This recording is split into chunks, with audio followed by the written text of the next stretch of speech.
Egunon danoi, eta zer baino lehen ongi etorriak, aurtengo jakin jardunaldietara, 6 urte bete ditu jada Usurliko udala, UEU eta jakinen arteko elkarlanak, eta guk balorazio ezin hobea egiten dugu orain arte egindako bideaz.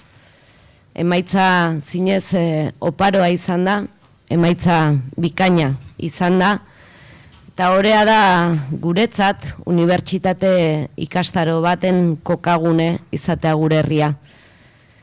Gure herria ezagutzaren, jakinminaren eta kulturaren topaleku izatea. Eta nik usteet, eta humiltasunez diot, lortu degula jakin jardunaldia euskal kulturaren mapan kokatzea, eta euskal pentsalarien erreferentziazko hausnarketa gune ere bilakatzea. Eta gaurko argazkia horren adierazle, horren isla dela esango nuke. Eta horregatik oso pozik gaude, aurtengo jardunaldiek ere izan duten harrerarekin, izan duten arrakastarekin, are ikusita zenbat lagun etorri zareten Euskal Herriko bazter guztietatik. Nahi genuke zuek ere Usurruien eroso eta gustura sentitzea, gure herria ere bazuen etxea izatea. Ikusten dezutenez, ohiko moldera eta ohiko tokira itzuli dira jakin jardunaldiak, 2 eguneko jarduna eta gela zoragarri honetan Hartzabalen. Seguru gaude patxada, sosegua, lagun giro lasaia, berriketa eta solasaldi atseginak izango ditugula gure artean 2 egun hauetan. Eta aurten gainera badugu ere zer ospatu, UEUren 50. urte hurrena, eta egin dezagun beraz, orain ez, baino bihar, jardunaldiaren amaieran egin ohi dugun txotx horretan UEUren alde, seguru bainago gutxienez beste 50 urteko bide oparoa duela aurretik. Eta etorkizunaz ari garela, demografiaren argitan etorkizunaz aritzeko gomita egiten zaigu aurten, 18 urte barru nolako Euskal Herria izango dugun, edota nolakoa izatea nahiko genuken, irudikatzeko abagunea eskaintzen zaigu, askotariko erpin eta begiradetatik gainera. Hortik ere, izenburua, Euskal Herria 2040, demografia, lurraldea, zaintza eta hizkuntza. Eta ekin aurretik, hoi bezala, eta beti bezala, 10 galdera, Loreak beti diogu tesiak ez guk galderak planteatzen ditugu, eta hortxe daude 10 galdera, airean, mahai gainean, nahi bezala. Zer esaten digu prospektiba demografikoak? Zenbat jende biziko da? Gizarte zahar batera algoaz? Zer agindu horrek zaintza ereduan edota pentsioetan? Eta lurralde horekan, eta nola ez euskeran? Hortxe beraz galderak, hortxe hausnarrerako proposamena. Pentsamendua ukiezina da, baina pentsamenduak behar du espazio bat, behar du lurra, behar du transmisioa, pentsamendu hori sortu eta garatuko bada. Eta nik uste gaurko mintegi hau toki egokia dela horretarako. Gozatu eta guretzat behintzat plazerra da.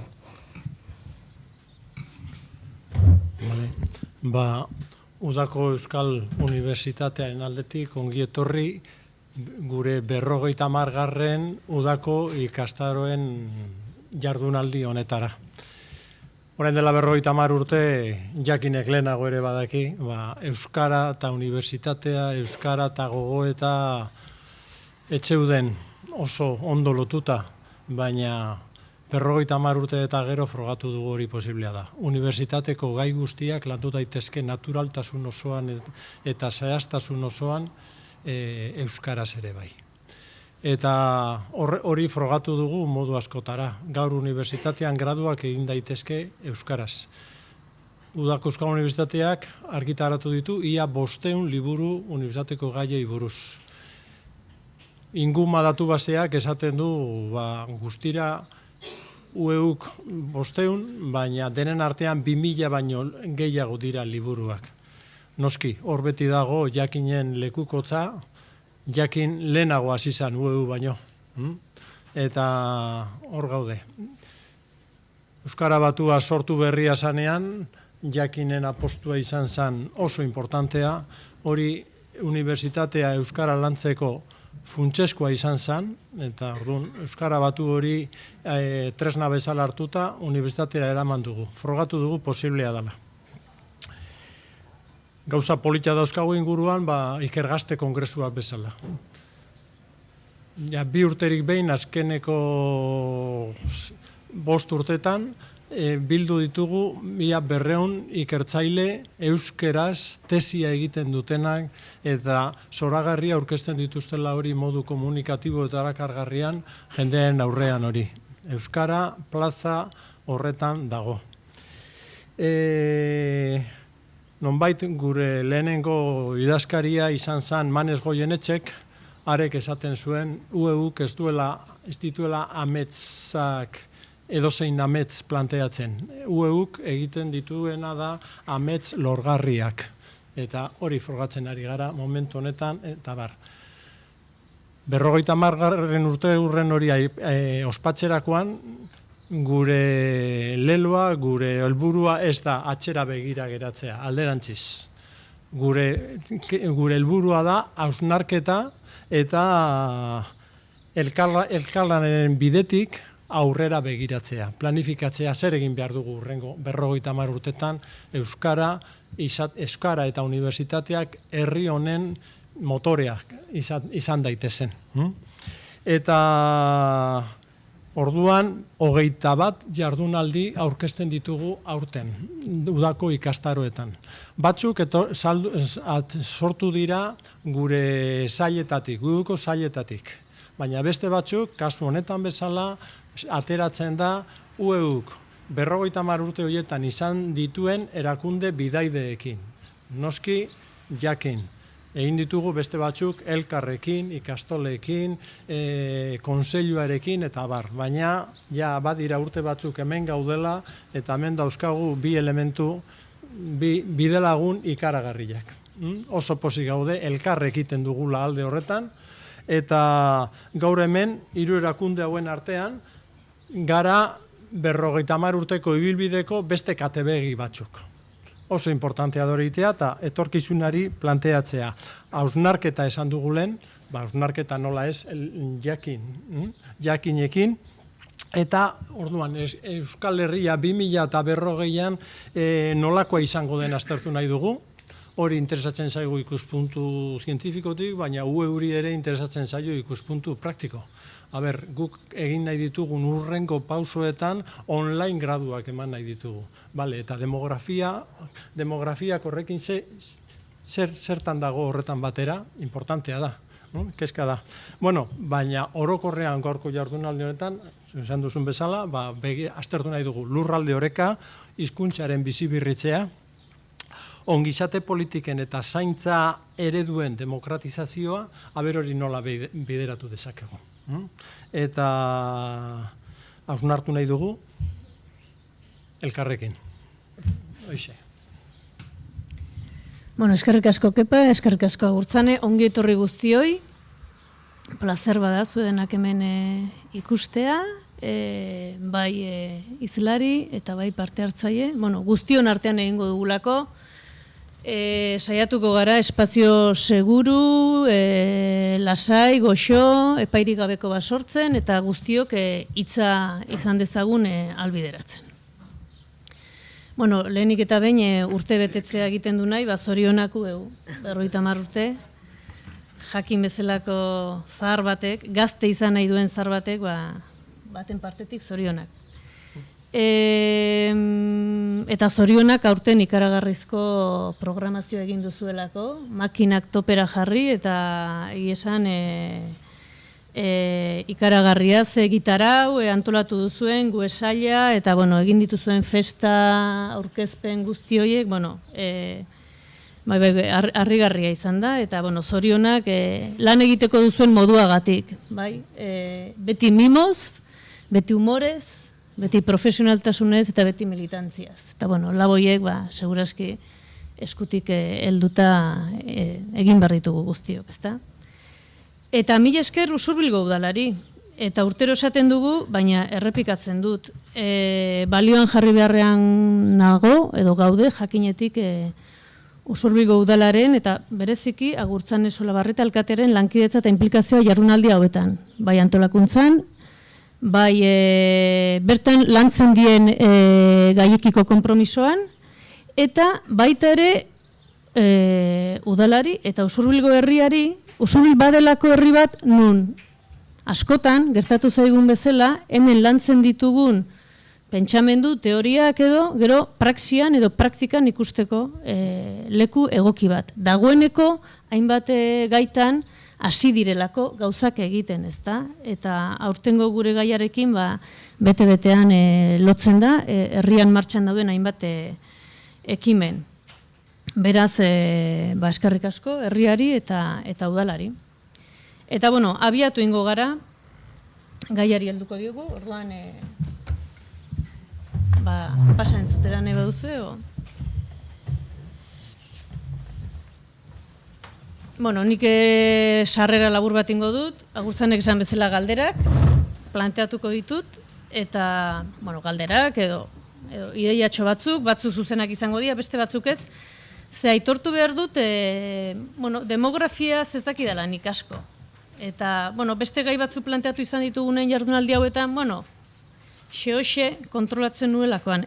Oraingo honetan ez gehiegi. Besteak beste,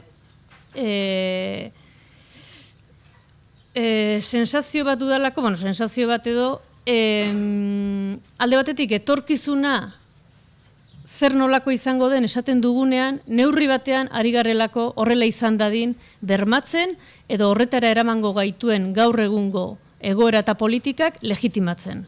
Orduan, hemendik 18 urtera hau gertatuko da. Bueno, esaten ari gara eta azkenean gertatu egiten da. Eta behar bada, gauza batzuk gertatzea ez da txarra eta beste batzuk gertatzea ez genuke nahi, ez? Orduan, bueno, esaten ditugun gauza horiek ere, beti pentsatuz ikusten dana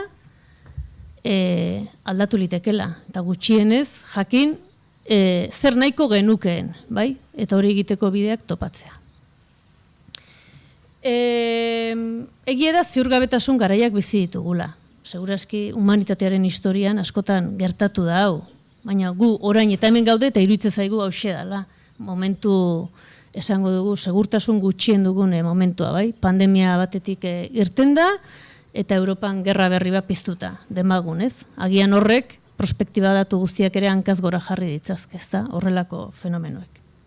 Eta aldi berean krisi ekosozial baten erdian ere bai, ezta? Mundu mailan hainbat adituk, bueno, esan nahi dute, joera orokor batzuk marrazten dituzte etorkizuna nolakoa izango den. Lehen esan dudana, hau markatzen da, baina batzuetan legitimatzeko edo hori gertadadin bezala egiten da. Eta, bueno, ekarri dut zerrendatxo bat, gainetik esango dut, hain zuzen, bueno, gabiltzalako beste foro batean Euskararen inguruko biziberritzeko proiektu batean, eta han planteatu zizkiguten hainbat erronka edo aldaketa prospektibak nunbait ematen dituztena. Gero, esango diguzue edo hitz egingo dugu egia diran, gezurra diran edo zer diran. Hau orokorra da eta behar bada gainaz Euskal Herriak bere ezaugarriak eta ñabardurak ere izango ditu. Bueno, sartze prozesu bat munduan esaten da, baina segurazki sartze prozesu bada Europan eta lehen mundu deitu horretan. Ze beste kontinente batzuk segurazki oso gazteak dira. Besteak beste, gerrak edo azpigarapenak horretara eramaten dituelako, ezta? Orduan, bueno, etorkizuneko erronka soziodemografiko nagusia omen, bai? Ikusiko dugu gero. Migrazio mugimenduak handitu egingo dira. Handitu, ugaritu, maizago izango dira, bai? Eta orduan, jendearen eta hizkuntzen mugimendua handiagoa izango da. Hemen zer gertatuko da? Belaunaldien arteko aldaketa eta diferentziak ere handitu egingo dira, nonbait. Beste puntu batean esaten da, genero arteko berdintasuna lantzen segiko dela. Nahiko genuken. Lan munduan, 8 urte barru, 140 emakumeak izango dira, mundu mailan. Hori ona da, txarra da, ez dakit. Beste batek esaten digu, hiriak eta herriak bizitza luzeetarako prestatuko direla. Alegia, adineko jendeari erantzuteko, Europan bederen, Euskal Herrian, talde handi bat egongo delako. 60 urtetik gorakoentzako hiriak izango dira, esaten dute. Eta horrek hirien diseinuan eragina izango du. Individualismoa, kontsumismoa, harremanez egonkorren ugaritzea, eta horrekin bakarrik bizi den jendea. Batzuk bakardadean, da beste batzuk behar bada ez. Teknologia berrien konektagarritasuna, gero eta handiagoa izango da, gauzen interneta deitzen dan hori, interneta gauza guztiei, tramankulo guztiei erantxia, imaginatu zer gauzari, aulkiri, mairi, erropari, komuneko ispiluari, zer gauzari, labadorari, Eta horrek, bizimoduak eta harremanak aldatuko omen ditu. Adimen artifizialaren garatzea, gero eta gehiago, alegia makinek egingo dituzte gauza asko, makinek pentsatu egingo dute, makinek erabakiak hartzeko, pentsatu, komatxo artean, erabakiak hartzeko gai izango dira, horren barruan aipagarri, itzultzaile neuronala, esate baterako ez, gurean ere, eta gure hizkuntz panoramari begira, seguraski, eta hiztunoi eragingo diguna, aldaketak botere ekonomikoan, hazkunde ekonomikoaren beheraka da, mundu mailan eta gainera nolabait ardatza aldatu ez, Europatik eta Ameriketatik, Asia eta Afrikara. Erregai fosilen amaiera eta energia iturri berrien ordezkatze prozesu ez oso ziurra eta ez oso argia, ordezkatze hori posible izango dan, gaur ezagutzen dugun bezala eta gastatzen dugun energia kopuruaren arabera, negozio eredu berria sortuko dira, datuak, monetarizatu, dirua eman, nolabait espekulazio, espekulazio tangiblea ezten eta guztiona den aldi beren horren inguruan, eta merkatuaren buelta horretan. Aldaketak lan merkatuan, esaten da litekena dela epe luzerako egiturazko langabetzia poltsa handiak sortzea, eta egiturazkoak izatea, ez? Eta 2030ean esaten da Europan automatizazioak edo makinek langileen ehuneko 40-60 ordeztuko dituztela. Horrek ez da esan nahi duen aisia gehiago edo miseria gehiago. Eta mundu mailako interdependentzia gero eta handiagoa ia esparru guztietan. Ekonomian, ingurumenean, personen fluxuan, segurtasunean, kulturan, globalizazioa gero eta gehiago, eta aldi balean globalizazio hori oso lokalizatua edo oso lokalera ekarria, ezta? Hirien nagusitasuna eta landagunen ustea, hau, Euskal Herrian dagoeneko zonalde batzuetan ezagutzen dugu, eta azken puntua markatzen dutena populismoen gorakada. Mezu simplifikazioa, muturreko diskurtsoak, baztertzaileak, horrelakoak. Joera horiek hemen ere izango dira, izan daitezke, Eta zer egingo dugu horrekin, ez da? 3 jarrera agian egon litezke, ez? Alde batetik dagoenari eusten saiatu, Status quoa alik eta gehien berregin, gure gizarte hau blindatu eta guk horrela bizitzen segin nahi dugu. Jaiotze kopuruak emendatu, esate batera, adin piramidea izan dadin, Agian galdera dator, nork egingo ditu umeak, nork haziko ditu, eziko ditu, Bigarrena izan liteke, iragan uste zobe baten nostalgiaren eraginez, retrotopietara jotzea edo hori ere izan liteke, ez da? Eta 3. izan liteke, gizarte berritu bat sortu, edo aldamioak, gure gizarteko aldamioak, behar direnak aldatu, behar direnak txikitu eta berriak sortu. Eta esate baterako, salgaien gainetik pertsonen mugimendu librea lehen etxi. Eta horrek seguraski demografian ekarriko du zerbait, ez da? Guzti honek galdera asko ditu azpian, baina bat botako nuken etzako interesgarria, erantzuna pentsatzea ez da txarra, eta da hori guztia edo zein dela gure aukera edo erabakitzen duguna edo alduguna egiten dugula, noren mesedetan eta noren bizkar egingo dugu. Uste galdera importantea dela, erabakitzeko zer egin.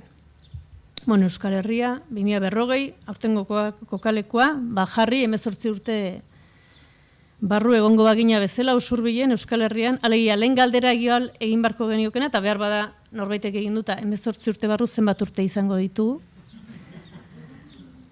Eta guk edo gure ingurukue, gure lagune, gurekin bizi direna, gure auzokidek, zenbat urte, bai. 18 urte propio aukeratu dugu, bueno, baita ere 2040, zenbaki borobila delako, baina 18 urte badelako jaio eta nolabait heldutasun legalera eta iristeko epe hori, ez? Eta hor, bueno, prozesu bizialdiaren parte importante bat hor ikasten da, gauza asko horre egiten gara, horrek markatuko digu, neurri batean, etorkizuna, ez da? 18 urte horiek. Orain bost urte hemen Usurbilen, jakin jardunaldietan, Idurreski Isabelek eta biok hitzaldi bat egin genuen, eta han esaten genuen, honako hau, herria egiteak lurralde batean bizi diren, gurutzatzen diren, ukitzen edo errefusatzen diren gorputz sare batean hartzen du arnaz, bai? Gorputz diogu eta ez gorpu, bai? Ze batzutan gorputzak, gorpu bihurtzen gara, ez da? Lurraldea ez da ezer haren gainean dabiltzan gorputzik gabe, bai? Lurraldea jendea gara, azken finean, ez da? Lurraldea ez da ezer, inork zapaltzen ezpadu, inoren begiek ikusita zedarritzen ezpadute, inoren hitzek izendatzen ezpadute, inor abegitzat jotzen, inork kontatzen, marrazten, kantatzen, inork aldarazten, bai? Inoren harimak sentitzen ezpadu, ez da? Lurraldea ez da ezer, bertan gurutzatzen diren gorputzik gabe. Edo bestera batera esan da, lurraldea ez da bertan gurutzatzen diren gorputzek egiten duten ura besterik. Gorputzen elkargunea da bizi dugun lurraldea. Bai? Bueno, hau esaten dizuet,